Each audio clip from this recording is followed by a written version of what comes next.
আমি আপনাদের সঙ্গে শেয়ার করেছি ষষ্ঠীর একটি নিরামিষ ছোট্ট থালি।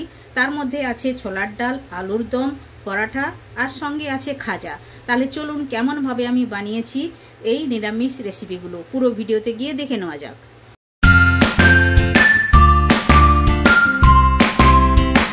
Hello everyone, welcome to my channel. কি রান্না করিতে আপনাদের সবাইকে স্বাগত। আশা করি আপনারা সকলে ভালোই আছেন। তো ভিডিও শুরু করার আগে আপনাদের সবাইকে দুর্গাপুজোর অনেক অনেক শুভেচ্ছা ও ভালোবাসা রইল আমার তরফ থেকে। আপনারা ভালোভাবে দুর্গাপুজো এনজয় করুন। তাহলে চলুন আজকে আমি যে রেসিপি আপনাদের সঙ্গে শেয়ার করব সেটা হচ্ছে একদম ইজি রেসিপি। আর নিরামিষে এইসব রেসিপি খেয়ে থাকে, যেমন অষ্টমীতে, ষষ্ঠীতে যারা এইসব রেসিপি খান, একদম নিরামিষ রেসিপি, বিনা পেঁয়াজ রসুনের রেসিপি আমি আপনাদের সঙ্গে শেয়ার করব। তো একদম কম তেলেই আমি বানাবো আর খেতে একদম টেস্টি হয়ে থাকবে। তাহলে চলুন যে যে রেসিপিগুলো আমি বানাতে চলেছি আপনাদের সঙ্গে শেয়ার করব, ওগুলো আমি আপনাদেরকে বলে দিচ্ছি। তো আপনাদের সামনেই তো আমি আটা মেখে রেখে দিয়েছি।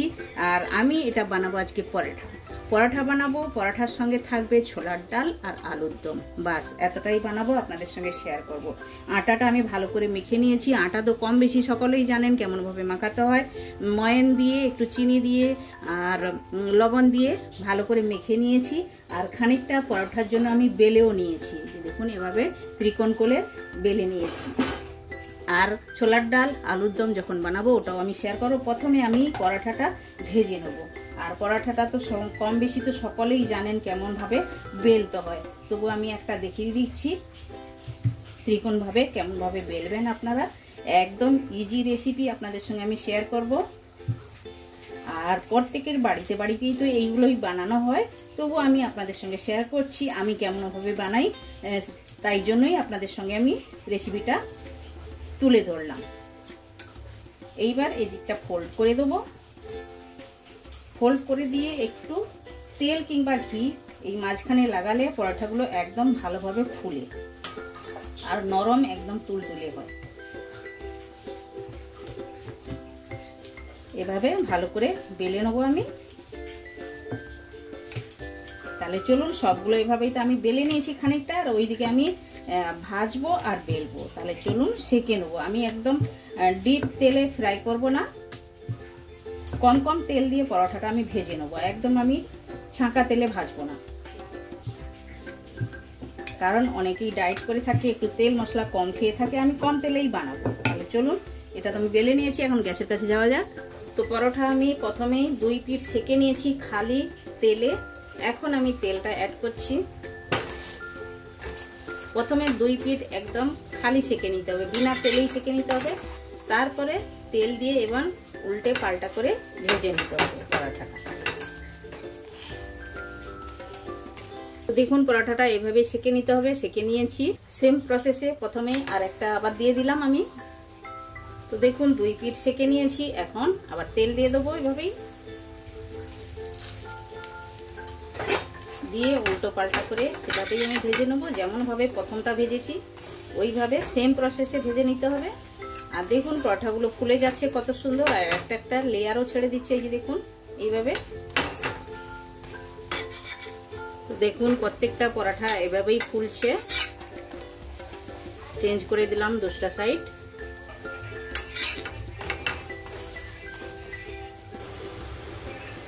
তো পরোঠাটা আমার তৈরি হয়ে গেছে একদম। এখন আমি ছোলার ডালটা সেদ্ধ করে নিয়েছি। ছোলার ডাল বানাবো। ছোলার ডালটা বানানোর জন্য আমি কড়াই বসিয়ে দিয়েছি। কড়াইয়ের মধ্যে প্রথমে আমি 1 চামচ তেল দিলাম আর দেব 1 চামচ ঘি। এই 1 চামচ ঘিও দিয়ে দিলাম। ঘি আর তেলটা দিলে খেতে কিন্তু খুবই টেস্টি হয়ে থাকে। আপনারা চাইলে যে কোনো একটাও দিতে পারেন। ঘিও দিতে পারেন, খালি তেলও দিতে পারেন, যেটা আপনাদের ভালো লাগে ওটা আপনারা করতে পারেন। আর গ্যাসের ফ্লেমটা একটু বাড়িয়ে দিলাম, গরম হওয়ার জন্য একটু অপেক্ষা করব। তো প্রথমে ফোড়নে দিয়ে দেবো 1টি শুকনো লঙ্কা, আর যাবে 1টি তেজপাতা, আর 2টো ছোটো এলাচ, দারুচিনি আর লবঙ্গ দিয়ে দিলাম। আর একটুখানি 5 ফোড়ন দিলাম। আপনারা চাইলে জিরার ফোড়নও দিতে পারেন।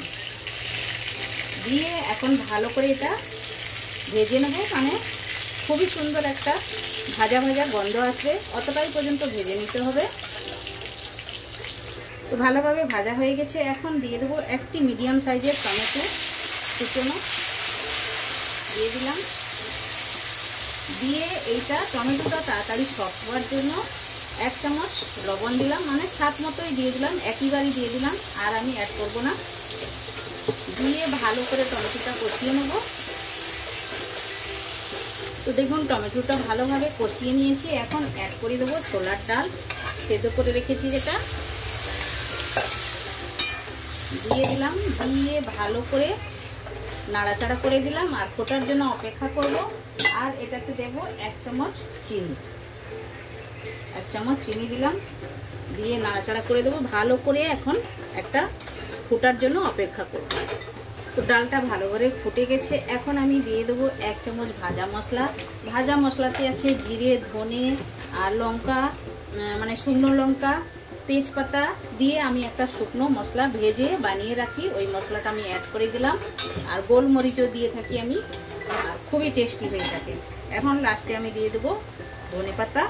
বাস, ডালটা আমার একদম রেডি হয়ে গেছে। এটা এখন নামিয়ে রেখে দেবো। এরপরে আমি আলুর দমটা বানাবো। তো লাস্টে একটু আমি ঘি দেবো। বাস, একদম রেডি, আর কোনো কিছু দেওয়ার দরকার নেই। এখন আমি নামিয়ে নিচ্ছি। তো এখন আমি বানাবো আলুর দম। আলুর দমটা বানানোর জন্য আলুগুলো দেখুন আমি সেদ্ধ করে নিয়ে নিয়েছি। আর এখন আলুটা একটু তেলে আমি ভেজে নেব প্রথম। আপনারা চাইলে কাঁচা আলুকেও তেলে ভেজে নিতে পারেন, যেটা আপনাদের ভালো লাগে, কিন্তু আমি আলুটা একটু সেদ্ধ করে নিয়েছি। এখন তেলটা কড়াইয়ে সব সাইডে লাগিয়ে দেবো ভালো করে। তো তেলটা আমার ভালোভাবে গরম হয়ে গেছে। এখন আমি আলুটা দিয়ে আলুটা ভেজে নেবো ভালো করে। আর খানিকটা আলু রাখবো আমি, এটা আমি ম্যাশ করে দেব। এটাতে লবণ হলুদ দিয়ে আমি সেদ্ধ করেছি, খালি ভেজে নেব। তো আলুটা দেখুন ভালোভাবে কষিয়ে নিয়েছি। এখন আলুটা আমি অন্য পাত্রের মধ্যে নামিয়ে নেব। ওই কড়াইয়ের মধ্যে এখন দিয়ে দেবো 1 চামচ তেল, আরও 1 চামচ আমি দিলাম, আর 2 চামচ ঘি দেব।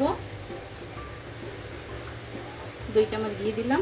বাস, একটু গরম হওয়ার জন্য অপেক্ষা করব। তেল আর ঘিটা গরম হয়ে গেছে। একটা শুকনো লঙ্কা দিয়ে দিলাম, আর দেব 2টো ছোটো এলাচ, দারুচিনি, আর দেব 2টো লবঙ্গ, আর একটু দিলাম এটা পাথর ফুল বলে, দেখুন এটা পাথর ফুল, এটাও দিলাম। এটা দিলে কিন্তু খুবই টেস্টি হয়ে থাকে আর খুশবু খুবই সুন্দর হয়ে যাবে। তেজপাতা দিয়ে দিলাম। দিয়ে একটু কষিয়ে নেবো ভালো করে। আপনারা চাইলে এটার মধ্যে একটু জিরাও ফোড়ন দিতে পারেন। এখন দিয়ে দেবো টমেটো কুচনো। সবগুলো ভালো করে কষিয়ে নেবো। আর দিয়ে দেবো স্বাদ মতো লবণ। লবণটা আমি একইবারই অ্যাড করে দিলাম। ভালো করে কষিয়ে নেবো। এই টমেটোর উপরে আমি দিয়ে দেবো আদা আর কাঁচা লঙ্কা বাটা দিয়ে দিলাম। দিয়ে ভালো করে কষিয়ে নেবো। আদা আর কাঁচা লঙ্কাটা টমেটোটা ভালোভাবে কষিয়ে নিয়েছি।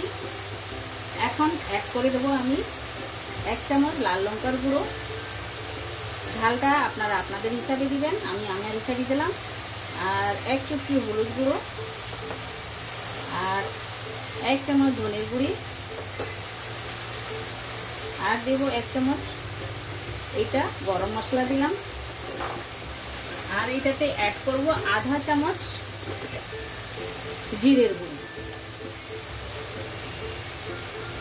দিয়ে দিলাম। দিয়ে ভালো করে সব মশলাগুলো কষিয়ে নেব সুন্দরভাবে। মশলাটা জ্বলে না যায় একটু জল অ্যাড করে দেবো। দিয়ে ভালো করে মশলাটা কষিয়ে নেব তেল ছাড়া পর্যন্ত। আর ব্যালেন্সের জন্য আমি একটুখানি চিনি দেবো, বেশি না,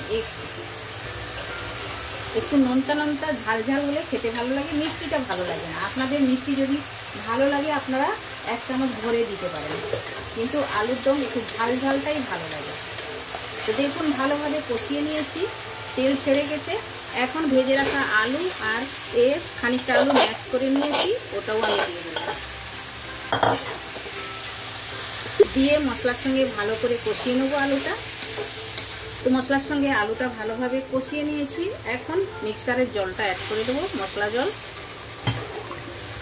আর আলুর দম তো সবাই জানেন একটু মাখো মাখো হবে। এইবার ভালো করে ফোটার জন্য অপেক্ষা করবো, এতটাই আমি জল দিলাম। দেখুন আলুর দমটা আমার একদম রেডি হয়ে গেছে। এখন আমি দিয়ে দেবো ডালেই যেইটাই দিয়েছিলাম ওটাই দেবো, ভাজা মশলা 1 চামচ দিয়ে দিলাম। এটা দিলে পরে একদম মানে খুবই সুন্দর সেন্টও হয়ে থাকে আর টেস্টও হয়ে থাকে। এখন লাস্টে আধা চামচ ঘি দিয়ে দিলাম। বাস, আলুর দমটা একদম রেডি। আর দিয়ে দেবো ধনে পাতা উপর থেকে, দিয়ে নাড়াচাড়া করে দিলাম। একদম রেডি হয়ে গেছে আলুর দমটা। এখন আমি প্লেটিং করে আপনাদেরকে দেখাচ্ছি। তো আজ আছে ষষ্ঠী। ষষ্ঠীর নিরামিষ রেসিপি আমার একদম রেডি হয়ে গেছে। আমি বানিয়েছি আর ছোলার ডাল, আলুর দম, পরাঠা, আর সঙ্গে একটু মিষ্টি না হলে বাঙালির প্লেটটা একদম খালি খালি লাগে, তাই জন্য আমি একটু রেখে দিয়েছি মিষ্টি। তো মিষ্টি আপনারা চাইলে যে কোনো মিষ্টি দিতে পারেন, রসগোল্লাও দিতে পারেন, যেটা আপনাদের ভালো লাগে। আমি খাজা রেখেছি। আর প্লেটটা আপনাদের কেমন লাগলো আমায় কমেন্ট করে জানাবেন। আর রেসিপিগুলো একদম নিরামিষ রেসিপি। আর ষষ্ঠীতে আপনারা বানিয়ে খেতে পারেন, অষ্টমীতেও বানিয়ে খেতে পারেন। কম তেল মশলাতে যদি আপনারা বানিয়ে খেতে চান এই রেসিপি অবশ্যই ট্রাই করবেন। তো একবার বানান, খান, কমেন্ট সেকশনে গিয়ে কমেন্ট করে বলুন আপনাদের এই নিরামিষ রেসিপিটা কেমন লেগেছে। ভালো লেগে থাকলে লাইক শেয়ার কমেন্ট করবেন। যারা এখনো পর্যন্ত চ্যানেলটি সাবস্ক্রাইব করেননি প্লিজ চ্যানেলটি সাবস্ক্রাইব করে নেবেন। বেল আইকন অবশ্যই প্রেস করবেন, তাহলে নিত্য নতুন রেসিপি আপনারা সঙ্গে সঙ্গেই দেখতে পাবেন। আবার দেখা হচ্ছে নতুন কোনো রেসিপির সঙ্গে। সবাই ভালো থাকবেন, সুস্থ থাকবেন। আপনারা আপনাদের কিমতি টাইম আমায় দেওয়ার জন্য আপনাদেরকে অনেক অনেক ধন্যবাদ।